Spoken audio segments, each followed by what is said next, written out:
Yeah, you look great. Oh, it's disgusting kit. What were they thinking? Oh, here we go, we're wearing this kit again. It's just the orange. It looked like a tiger. That is a shocking kit.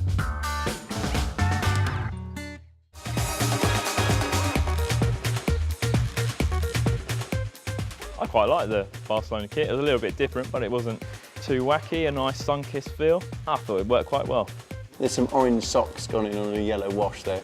It looks like an ice lolly that my little sister has. It's where it's orange and lemon or something. That's what it looks like. Messi doesn't look happy wearing that, does he? I think he's a bit out of order asking these world-class footballers to wear a kit like that. It looks like a sort of cheap cocktail on a Falaraki nightclub or something. Barcelona can get away with it. They can market anything with Messi wearing one of their kits.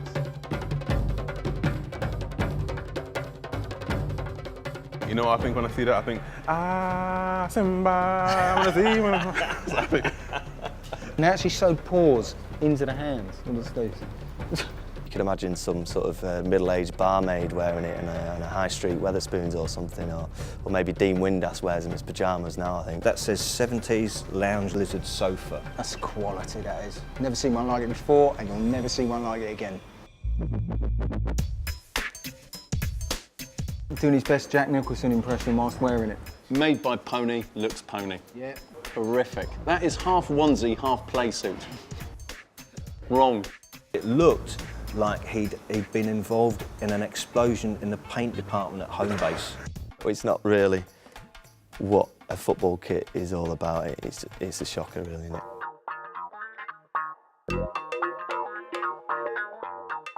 When you think Real Madrid, you think that pristine, famous, simple white kit. So what did they do? On their home kit, covered it in purple splodges. They even had paw prints on the kit. How can you have paw prints on a kit? It looks like it's been mauled by a dirty moggy, doesn't it?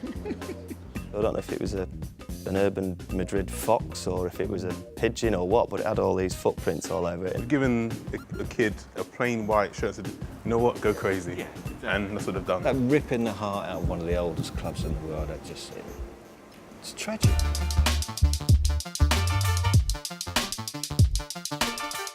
Hated playing away with that kit, to be honest.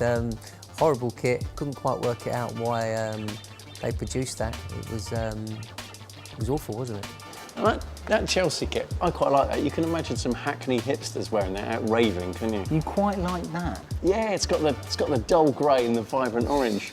When you think Chelsea, you do not think concrete grey and orange. He looked a bit stonewashed, could wear it with a nice pair of 90s jeans on the way to a Def Leppard gig or something. Yeah, I didn't mind this kit because they had Ruud Gullit playing for him and he was probably the best player I saw live when I was growing up.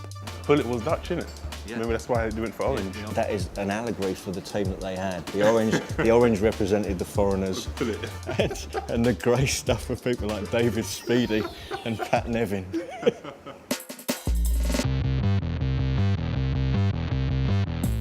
That looks like an accident in a tomato ketchup factory, doesn't it? Well, they're never going to clash, are they? It's like they've taken the Rolling Stones logo and given it a Salvador Dali twist. It is all over the shop. The Athletic Bilbao centenary kit makes no sense to anyone. What's that got to do with their 100th anniversary? It's like some kind of blood plasma thing. It's so hard to work out what they were trying to do. Is it lobsters?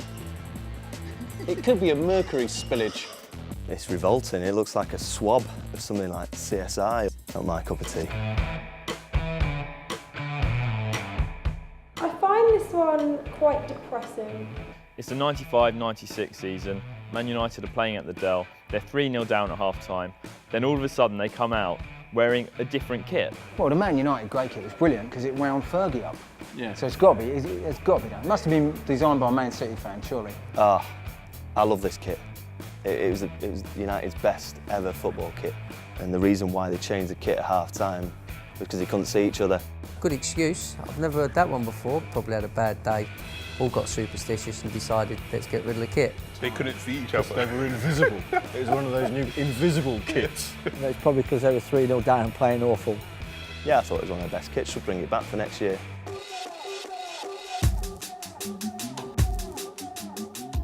I had a pair of shorts like that from Concept Man in 1986.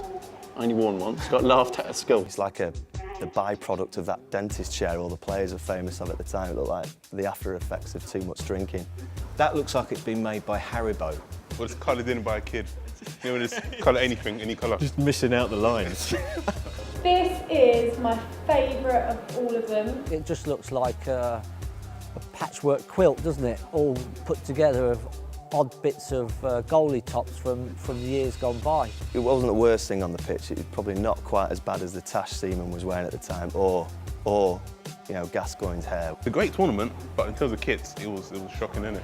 If it got to penalties, we were trying to distract the penalty takers, and I think that's one of the reasons why we got David to wear that kit. Do you think David will like wearing it? I think he would love that. Yeah, that wouldn't bother him. It didn't look pretty, but I could actually understand the thinking behind David Seaman's Euro 96 kit. Brash, loud, colourful. The idea was that it would put off opposition strikers when they were through on goal. And it kind of worked because England won a penalty shootout for once against Spain. Bring it back.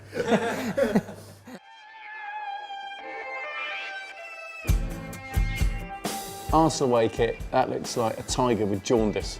I hope whoever designed that has grown up and got himself a decent job in McDonald's by now.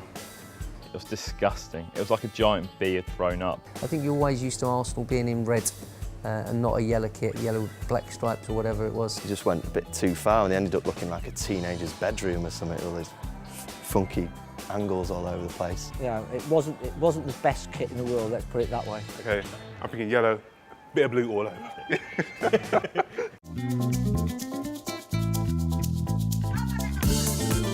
One of the only things I can remember for USA 94, it's Roberto Baggio's dribbling, Carlos Valderrama's hair, Alexi Lalas's hair, and George Campos's kits.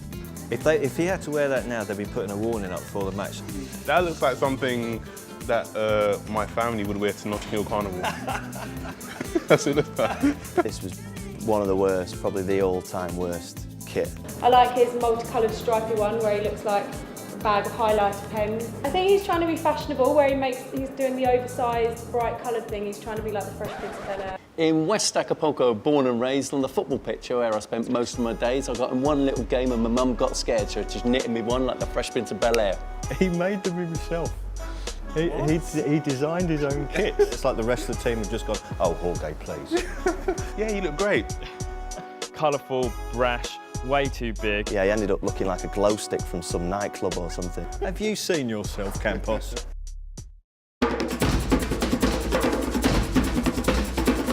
Subscribe now! Coventry away one, which I quite like. Coventry City's classic brown kit with a white. Very, very snug. Looked like the inside of an old Ford Cortina. Now, Spain home, 96, that looks like they've just run out of material. I quite like that. I don't really remember this one, but the Newcastle Yeah, away kit. the lemon meringue. Whoever designed it was a massive fan of desserts. Scotland away, 93, looks to me like they've taken the England kit and graffitied it.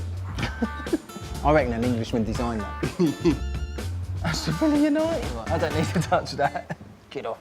Paul McGrath.